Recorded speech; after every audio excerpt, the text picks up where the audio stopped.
आज का emerging leader है और वो जो है जिसको टाइम मैगजीन जैसी पत्रिका जो विश्व की मानी जानी पत्रिका मानी जाती है टाइम मैगजीन, उसमें 100 इमर्जिंग लीडर में जो है चंद्रशेखर आजाद रावण का नाम आता है। और वैसे नेता पर एलिगेशन लगाना और ये कहना कि ये भीम आर्मी नहीं बल्कि नीतीश आर्मी है और मनुवादी आर्मी है, तब जो जब आदमी का मन बढ़ जाता है ना तो उल्टा सीधा बकने लगता है। सीधी सी बात है। मैंने आपको कहने क्या मतलब है, प्रकाश का मन बढ़ गया है एकदम स्पष्ट मन कि रावण आ रहा है, रावण आ रहा है। वो सिर्फ वैशाली आ रहा है, मुन्ना पासवान की हत्या हुई नालंदा में, वहां पर नहीं जाएगा। सोचिए कि जो वेद प्रकाश उसकी भाषा में रे की भाषा थी। जितने लोग तो आपको पता हुआ है, उम्र के अंदाजा लगा लीजिए, नहीं देखे हैं। वहां पर सारे नेता गए लेकिन किसी नेता का कोई प्रभाव नहीं पड़ा। पप्पू यादव गए, पशुपति पारस गए थे, चिराग पासवान जो दलित चेहरा है बिहार के, इन लोगों के जाने पर भी कोई प्रभाव नहीं पड़ा। लेकिन चंद्रशेखर ना एगो हाथ में बांधा है धागा, उसके लिए चंद्रशेखर आजाद रावण को टारगेट करते हैं। चिराग पासवान बहुत सारे धागा बांधते हैं। अच्छा, अब चिराग पासवान बहुत धागा बांधते हैं, उस पर कोई सवाल नहीं खड़ा करता है, बताइए। हाँ, वेद प्रकाश। चिराग पासवान एक नंबर के मनुवादी आदमी है, जबकि चंद्रशेखर आजाद रावण जो है एक नंबर के फिल्मवादी आदमी। तो तेज प्रताप जो लालू यादव के बड़े बेटे हैं, जब मारने के लिए खदेड़े थे ना, तो उस वक्त इनका संरक्षण जो है भीम आर्मी के कार्यकर्ता ही किए थे ना। तब सबको पता है कि तेज प्रताप इससे पहले कई लोगों को नंगे करके घर में बढ़िया तरीके से कूटा है, और वहीं कूटने का काम जो है वेद प्रकाश को करने वाला था। लेकिन ये तो आप देख रहे हैं जनता की आवाज जनबोल खबर, और आज हम बात करेंगे वेद प्रकाश को लेकर। आप जानते हैं कि जिस तरह से जो है सोशल मीडिया के पत्रकार द एक्टिविस्ट 25 मई चैनल के पत्रकार वेद प्रकाश जी को लेकर के हम लोग कुछ बात करेंगे। हमारे साथ पत्रकार नरेंद्र बसंत। सबसे पहले स्वागत है आपका जनबोल खबर। बहुत बहुत धन्यवाद। अभी जिस तरह से जो है चंद्रशेखर आजाद को पूरा का पूरा जो है वेद प्रकाश जी घेरने का काम कर रहे हैं, और कहीं ना कहीं चिराग पासवान के साथ खड़े नजर आते हैं। इसके क्या मूल मंत्र हो सकता है? एक पत्रकार है, एक राजनेता को नीचा दिखाते हैं और दूसरे राजनेता के साथ खड़े। देखिए, बयान देने से पहले मैं स्पष्ट कर देना चाहता हूँ, मैं किसी पार्टी का एजेंट नहीं हूँ, लेकिन पत्रकार होने के नाते कुछ कर्तव्य है कि देखिए, पत्रकार किसी व्यक्ति को मतलब टिप्पणी कर सकता है, वो भी सही चीजों के लिए। अब किसी भी एक राजनेता के पीछे भागने या फिर किसी एक नेता के पीछे भागने, एक ऐसा नेता जो पूरे बहुजन समाज का इमर्जिंग लीडर है, और वो जो है जिसको टाइम मैगजीन जैसी पत्रिका जो विश्व की मानी जानी पत्रिका मानी जाती है टाइम मैगजीन, उसमें 100 इमर्जिंग लीडर में जो है चंद्रशेखर आजाद रावण का नाम आता है। और वैसे नेता पर एलिगेशन लगाना और ये कहना कि ये भीम आर्मी नहीं बल्कि नीतीश आर्मी है और मनुवादी आर्मी है, तब जो है जीडीएस वाली बात होती है। अब छोटे छोटे देखिए, आपको विस्तार से बताते हैं। हुआ था 13 अप्रैल को राकेश पासवान की हत्या वैशाली के पचदमिया में। आप भी गए थे, हम भी गए थे, साथ में रिपोर्टिंग की।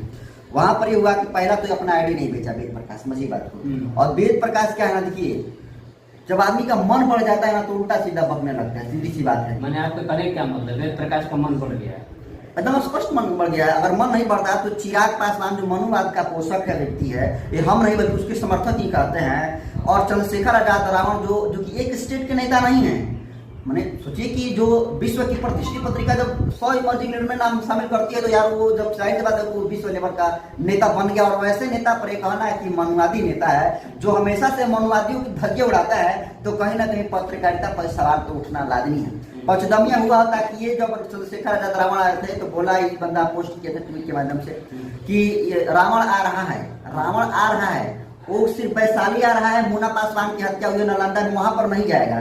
सोचिए कि जो वेद प्रकाश उसकी भाषा में रे की भाषा थी। जितने लोग तो आपको पता हुआ है, उम्र के अंदाजा लगा लीजिए कि चंद्रशेखर रावण जो कई गुना मतलब उम्र में बड़े होंगे वेद प्रकाश के। वैसे व्यक्ति को वेद प्रकाश कहता है कि नहीं जाएगा। जबकि चंद्रशेखर आजाद रावण जब वहां वैशाली के पचदमिया में गए थे राकेश पासवान के घर पर, तो वहां पर जो है सरकार को अल्टीमेटम दिए कि जो है 15 दिन का हम सरकार को अल्टीमेटम देते हैं, अगर 15 दिन के अंदर जो राकेश पासवान के हत्यारे और साथ ही नालंदा में जो मुन्ना पासवान की हत्या हुई उसके जो हत्यारे हैं, अगर गिरफ्तार नहीं होते हैं तो फिर 16वां दिन हमारा ही कहकर वो आ गए। और उनके आने के बाद ही एक हफ्ता के बाद जो भी इस मामले में दोषी था, जो आरोपी थे, उनकी गिरफ्तारी हो गई। और इससे पहले आपको बता दूं, जो इसको तो कई लोग चिराग मीडिया भी कहते हैं, क्योंकि चिराग पासवान के बगल में अक्सर वीडियो और फोटोज वेद प्रकाश का बार होता रहता है। ना जरूर नहीं है कि चिराग पासवान के साथ भी है। चिराग पासवान के साथ इस जितना देखिएगा मुस्कुराते हुए फोटो खिंचाना ना, उतना चंद्रशेखर रावण के पास। आप एक बार देखें चंद्रशेखर आजाद के साथ फोटो देखे, फोटो बताइए, नहीं देखे है ना, कभी नहीं देखे हैं। वहां पर सारे नेता गए, लेकिन किसी नेता का कोई प्रभाव नहीं पड़ा। पप्पू यादव गए, पशुपति पारस गए थे, चिराग पासवान जो दलित चेहरा है बिहार के, इन लोगों के जाने पर भी कोई प्रभाव नहीं पड़ा। लेकिन चंद्रशेखर आजाद आया और सिर्फ 15 दिन का अल्टीमेटम दिए और वो हफ्ता दिन के अंदर कार्रवाई होता है। तो सोचिए कि कितना माने ये इस लीडर में कितना दम है, जो कि कह देता है और सरकार मान लेती है और हो भी जाता है। और वैसे नेता को मनुवादी कहना कहीं ना कहीं ये ओछी पत्रकारिता को दिखाता है। और लोग ना मन उसका बढ़ा दिया वेद प्रकाश का, ठीक ना, कैसे लग रहा है कि मन बढ़ा देगा? वो भी भोजन पत्रकारिता करता है, भोजन का पत्रकार है, बहुजन पत्रकारिता करता है, ठीक है। तो आप सही चीजों के लिए आप देखिए ना, एगो हाथ में बांधा है धागा, उसके लिए चंद्रशेखर आजाद रावण को टारगेट करता है। चिराग पासवान बहुत सारे धागा बांधते हैं। अब चिराग पासवान बहुत धागा बांधते हैं, उस पर कोई सवाल नहीं खड़ा करता है, बताइए। हाँ, वेद प्रकाश। लेकिन आप एक तरफा बात कर रहे हैं, आप चंद्रशेखर आजाद रावण को लेकर के बात कर रहे हैं, पत्रकार एक तरफा बात। देखिए, एक तरफा की बात बोलने से पहले हमने कहा कि जो सही है और गलत है गलत है, ठीक ना। चिराग पासवान एक नंबर के मनुवादी आदमी है, जबकि चंद्रशेखर आजाद रावण जो है एक नंबर के फिल्मवादी आदमी है, ठीक ना। लेकिन उनके हाथ में धागा बना है और कहते नहीं, यहाँ से लेकर यहाँ तक पूरा हाथ में मतलब बना है धागा। उस पर एक भी बंदा नहीं सवाल खड़ा करेगा कि मनुवादी आदमी। लेकिन चंद्रशेखर आजाद रावण नहीं, बल्कि उसका पार्टी का एक छोटा सा कार्यकर्ता जो वार्ड पार्षद का चुनाव लड़ रहा है, नगर निकाय चुनाव उत्तर प्रदेश में, और छोटा सा धागा बना है, उस पर इसने टारगेट करना कि चंद्रशेखर रावण के प्रदेश से धागा बना है, तो कहीं ना कहीं बहुत ही जलन की भावना है ये। और देखिए, पसंद नहीं करते वेद प्रकाश जो है चंद्रशेखर को पसंद नहीं। हाँ, पसंद नहीं करते हैं। और जाहिर सी बात है, पसंद न करने के कारण है कि जैसे कि ये इंटरव्यू एक बार करने गए थे चंद्रशेखर आजाद रावण का वेद प्रकाश, और वेद प्रकाश को चंद्रशेखर आजाद रावण जी जो है व्यस्तता की वजह से इंटरव्यू नहीं दे पाए और कई घंटा का तो बैठे रह गए, दीवानी के लोग कहते हैं, और इंटरव्यू नहीं दिए। तभी से जो है वेद प्रकाश लगातार जहर उगल रहा है। लेकिन जब जो है तेज प्रताप जो लालू यादव के बड़े बेटे हैं, जब मारने के लिए खदेड़े थे ना, तो उस वक्त इनका संरक्षण जो है भीम आर्मी के कार्यकर्ता ही किए थे ना। तब सबको पता है कि तेज प्रताप इससे पहले कई लोगों को नंगे करके घर में बढ़िया तरीके से कूटा है, और वहीं कूटने का काम जो है वेद प्रकाश में करने वाला था। लेकिन ये तो बच कर निकल गए, ठीक ना। तो समय आप भी उनके समर्थन में आए थे? हम भी समर्थन में थे, क्योंकि देखिए समय के साथ खड़ा होना चाहिए, समर्थन और विरोध दोनों होना चाहिए। उस समय उनके साथ हम खड़े थे, हमको भी कई तरीके से गालियां सुनने को मिली। लेकिन अब जो है ये मनुवादी के पक्षधर हो गए और ये भोजनवादी पत्रकारिता नहीं कर रहे हैं, एक नंबर के मनुवादी पत्रकारिता कर रहे हैं। और लगातार जो है चंद्रशेखर आजाद रावण पर जिस तरीके से उचित टिप्पणी कर रहे हैं, ये चंद्रशेखर आजाद रावण को, ये वेद प्रकाश को तब पता चलेगा जब उसका कोई आफत भी बताएगा।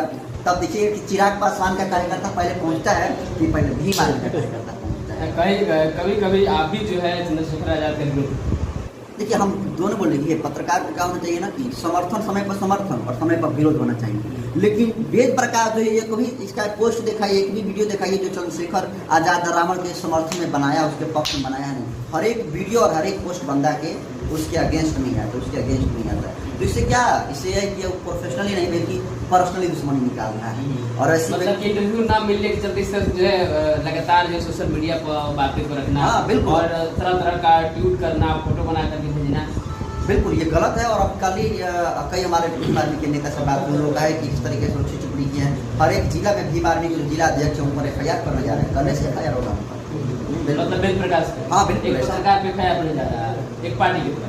एक पत्रकार जेल में सड़ रहा है, हमारा सबको पता है। तो इस पर जैसा काम करेगा वैसा भरना ही पड़ेगा, जाहिर सी बात है। और आप किसी व्यक्ति को ये कहना कि ये व्यक्ति जो है मतलब नाजायज औलाद है, तो कहीं ना कहीं ये पत्रकारिता से अलग हटकर है, और ये प्रोफेशनली नहीं बल्कि पर्सनली दुश्मन है। कहीं पता चला कि जिस समय आप वेद प्रकाश के इंटरव्यू ले रहे थे और आपने एक बात कहा कि आप लोग वेद प्रकाश के साथ क्षेत्र प्रकाश के साथ हैं, आपके साथ बहुत बड़ा बवाल हो गया। देखिए, हमने 2 व्यक्ति का इंटरव्यू किया है, इसको अलग कर लेना पार्ट। हमने 2 व्यक्ति का इंटरव्यू किया है, एक जो सन ऑफ बिहार कहे जाते थे, स्वघोषित सन ऑफ बिहार मनीष कश्यप, और दूसरा जो बहुजनों को बड़े अच्छे पत्रकार माने जाते हैं, लोग कहते हैं, वेद प्रकाश। दोनों लोगों का हमने इंटरव्यू किया है।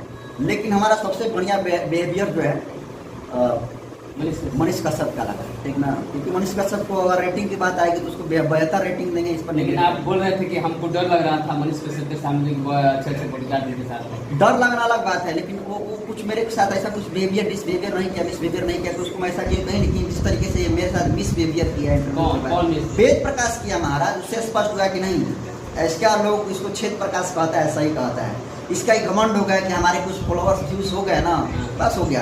छोटे छोटे यूट्यूबरों को ये नहीं पूछता है, ठीक ना, कि हमसे कोई आगे ना निकल जाए, ठीक ना। लेकिन रियलिटी ये है कि आपके कितने फॉलोअर्स हैं, फॉलोअर्स ज़्यादा है या कम है, अकाउंट वेरीफाई है या नहीं, इससे कोई मतलब नहीं रखता है, मायने नहीं रखता है। मायने तब रखता है जब जुल्म शोषण के खिलाफ आप आवाज़ नहीं उठाते हैं, हाशिए पर खड़े लोगों के खिलाफ के पक्ष में आप बोलते नहीं, तब फर्क पड़ता है। तो फिर आप ज़्यादा व्यूज़ बना लीजिएगा, ज़्यादा लाइक पड़ेगा तो उससे कोई फायदा नहीं। व्यूज़ तो सनी लियोन के वीडियोज़ पाता है, व्यूज़ तो फॉर्म पर आता है मिलियन व्यूज़, तो वैसे मिलियन व्यूज़ क्या आप जो है एक तरफ से आप बोल रहे हैं यहाँ पे कि ये बहुजन निकले, वाकई जो है वेद प्रकाश जिस समय जो शुरुआत किया था वो मतलब बहुजन पत्रकारिता के साथ शुरुआत किया था। आज भी जो है लगातार वो मुद्दे की बात करता है, मुद्दे की बात करते हैं, ठीक है, लेकिन किसी एक व्यक्ति को टारगेट करना, ठीक है, और उसका प्रसार, चूंकि आप मीडिया हैं, आप कुछ कहेंगे तो उसका समाज में कुछ प्रभाव पड़ेगा, सीधी सी बात है। और आप एक व्यक्ति नेता पर टारगेट कर रहे हैं, उसको चंदू बोल रहे हैं,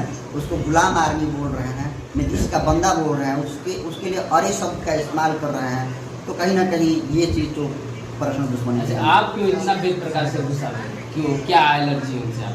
विचारधारा को लेकर यहाँ पर लड़ाई विचारधारा की, जो व्यक्ति सही है उसको सही कहिए, गलत है तो गलत कहिए। इस मामले में वो गलत चंद्रशेखर आजाद जो कह रहा है वो नहीं है। अभी देखिए दिल्ली में जंतर मंतर पर जितने सारे पहलवान हैं, महिला पहलवान हैं, पुरुष भी हैं, उसमें लगातार जो सांसद है भाजपा का पुलिस दूसरों के खिलाफ लगातार आंदोलन कर रहे हैं, और 1 महीना से ऊपर हो गया उनको आंदोलन करते हुए, कोई नेता नहीं गया, किसी पर कोई प्रभाव नहीं पड़ा। चंद्रशेखर आजाद गए वहाँ पर, 7 दिन का अल्टीमेटम दिया, कार्रवाई नहीं हुआ, गए कि 8वां दिन समय यहाँ पर पूजा करेंगे, और अभी देखिए लगातार कर ले जंतर मंतर उनका बहुत घर भी प्रदर्शन। तो वैसे व्यक्ति जो है राष्ट्र को लेकर आगे बढ़ रहा है, और सबसे बड़ी बात है कि 85 वर्ग को लेकर, बहुजन समाज को लेकर आगे बढ़ रहा है। और वैसा नेता का जो है पैर खींचने के बजाय हाथ खींचा जाए तो मुझे लगता है कि बेहतर, क्योंकि जिसको अमेरिका की मानी जानी प्रतिष्ठित पत्रिका जो है टाइम मैगजीन उसको बेहतर मानती है, तो जाहिर सी बात है आप छोटे से कहीं संस्थान में जाकर डिप्लोमा कर लिए और मीडिया का सर्टिफिकेट ले लिए, ठीक ना, तो आप जो कहेंगे वो बहुत बढ़िया होगा, ये नहीं है। जो टाइम मैगजीन है, ठीक ना, वो कई तरीके से डाटा को तैयार करती है, और डाटा को तैयार करने के बाद जनता के सामने रिप्रेजेंट करती है, ठीक ना, तब जाके पेश होता है। ऐसा नहीं कि हमारी स्थिति मीडिया नहीं है वहाँ की, कुछ भी मन में आया कुछ भी बोल देता है। यहाँ पर तो हाँ, यहाँ पर कुछ भी लोग आता है, माइक उठाकर बोल कर चले जाते हैं, जबकि अमेरिका की ऐसी कोई प्रतिष्ठित पत्रिका ऐसा वर्क नहीं करती है, ठीक ना, उसका अपना एक इज्जत है, जाँच करती है, उसके बाद पेश करती है। तो कहीं ना कहीं वैसे लोगों पर एलिगेशन लगाना इस तरीके से, ये तो गलत है।